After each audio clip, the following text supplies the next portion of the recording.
जय श्री राम, राधे राधे, जय श्री कृष्णा। श्री जी चैनल में आप सभी श्रोताओं और सखियों का हार्दिक अभिनंदन है। कल हमने जाना था कि अयोध्या में नाना प्रकार के उत्सव हो रहे हैं, ढोल नगाड़े बज रहे हैं, स्त्रियां गाने गा रही हैं, मंगल गीत गा रही हैं, माताएं और राजा दशरथ सभी बहुत प्रसन्न हैं। आगे चलते हैं। शोभा दर्शत भवन कई को कविवर ने पार, जहाँ सकल सुर शीस मणि राम नील अवतार। दशरथ के महल की शोभा का वर्णन कौन कवि कर सकता है, जहाँ समस्त देवताओं के शिरोमणि रामचंद्र जी ने अवतार लिया है। फिर राजा ने भरत जी को बुला लिया और कहा कि जाकर घोड़े, हाथी और रथ सजाओ, जल्दी रामचंद्र जी की बारात में चलो। यह सुनते ही दोनों भाई भरत जी और शत्रुघ्न जी आनंदवश पुलक से भर गए।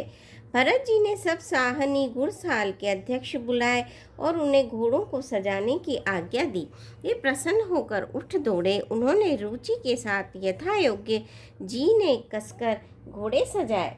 रंग रंग के उत्तम घोड़े शोभित हो गए। सब घोड़े बड़े ही सुंदर और चंचल करनी चाल के हैं। वे धरती पर ऐसे पैर रखते हैं जैसे जलते हुए लोहे पर रखते हों। अनेकों जाति के घोड़े हैं जिनका वर्णन ही नहीं किया जा सकता।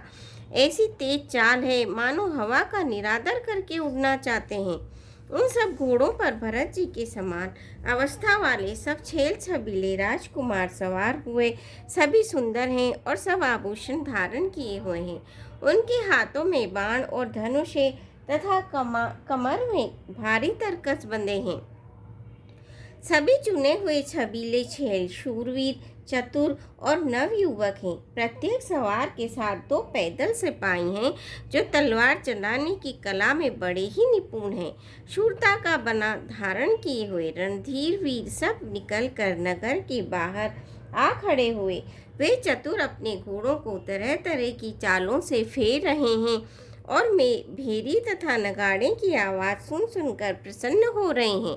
सारथियों ने ध्वजा, पताका, मणि और आभूषणों को लगाकर रथों को बहुत विलक्षण बना दिया है। उनमें सुंदर चंवर लगे हैं और घंटियां सुंदर शब्द कर रही हैं। वे रथ इतने सुंदर हैं मानो सूर्य के रथ की शोभा को भी छीन लेते हैं। अगणित श्याम कर्ण घोड़े थे। उनको सारथियों ने उन रथों में जोत दिया है जो सभी देखने में सुंदर और गहनों से सजाए हुए सुशोभित हैं और जिन्हें देखकर मुनियों के मन भी मोहित हो जाते हैं, जो जल पर भी जमीन की तरह ही चलते हैं। वेग की अधिकता से उनकी टाप पानी में नहीं डूबती। अस्त्र शस्त्र और सब साज सजाकर सारथियों ने रथियों को बुला लिया।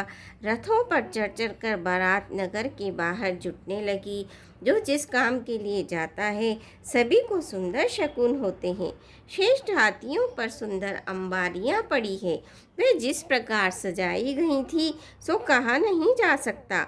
मतवाले हाथी घंटों से सुशोभित होकर घंटे बजाते हुए चले, मानो सावन के सुंदर बादलों के समूह गरजते हुए जा रहे हों। सुंदर पालकियां, सुख में बैठने योग्य तामजान जो कुर्सी नुमा होते हैं, और रथ आदि और भी अनेक प्रकार की सवारियां हैं। उन पर श्रेष्ठ ब्राह्मणों के समूह चढ़कर चले, मानो सब वेदों की छंद ही शरीर धारण किए हुए हों। मागध, सूत, भाट और गुण गाने वाले सब जो जिस योग्य थे वैसी सवारी पर चढ़कर चले। बहुत जातियों के खच्चर, ऊंट और बैल, असंख्यों प्रकार की वस्तुएं लाद लाद कर चले। कहार करोड़ों कांवरे लेकर चले। उनमें अनेकों प्रकार की इतनी वस्तुएं थी कि जिनका वर्णन कौन कर सकता है। सब सेवकों के समूह अपना अपना साज समाज बनाकर चले। सबके हृदय में अपार हर्ष है और शरीर पुलक से भरे हुए हैं। सबको एक ही लालसा लगी है कि हम श्री राम लक्ष्मण दोनों भाइयों को नेत्र भरकर कब देखेंगे। हाथी गरज रहे हैं, उनके घंटों की भीषण ध्वनि हो रही है। चारों ओर रथों की घरघराहट और घोड़ों की हिनहिनाहट हो रही है। बादलों का निरादर करते हुए नगाड़े घोर शब्द कर रहे हैं। किसी को अपनी पराई कोई बात कानों से सुनाई नहीं देती। राजा दशरथ के दरवाजे पर इतनी भारी भीड़ हो रही है कि वहाँ पत्थर फेंका जाए तो वह पिसकर धूल हो जाए। अटारियों पर चढ़ी स्त्रियां मंगल थालों में आरती लिए देख रही हैं और नाना प्रकार के मनोहर गीत गा रही हैं। उनके अत्यंत आनंद का बखान नहीं हो सकता। तब सुमंत्र जी ने 2 रथ सजाकर उनमें सूर्य के घोड़ों को भी मात करने वाले घोड़े जोते और स्त्रियां मंगल गीत में गा रही है, नगरी हो अयोध्या सी, रघुकुल सागराना हो, और चरण हो राघव के, जहाँ मेरा ठिकाना हो। दोनों सुंदर रथ वे राजा दशरथ के पास ले आए, जिनकी सुंदरता का वर्णन सरस्वती से भी नहीं हो सकता।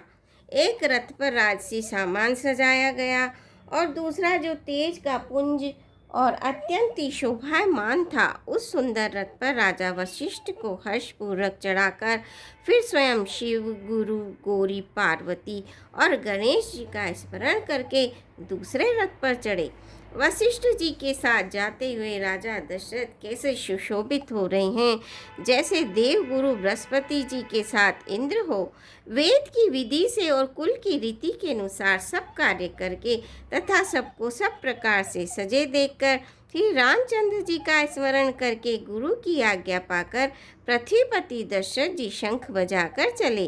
बारात देखकर देवता हर्षित हुए और सुंदर मंगलदायक फूलों की वर्षा करने लगे। बड़ा शोर मच गया, घोड़े और हाथी गरजने लगे। आकाश में और बारात में दोनों जगह बाजे बजने लगे।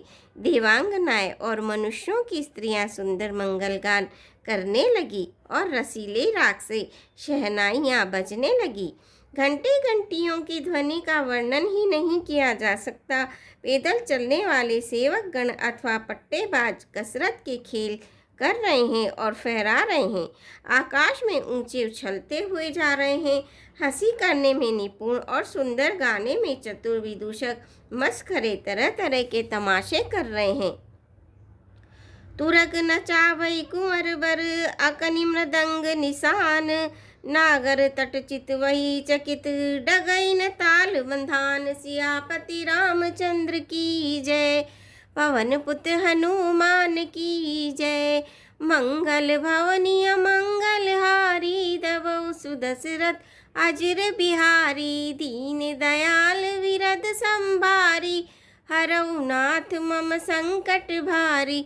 श्रोताओं, आज के लिए बस इतना ही। कल फिर आपसे भेंट होगी। आप मेरे चैनल को सब्सक्राइब कीजिए। धन्यवाद।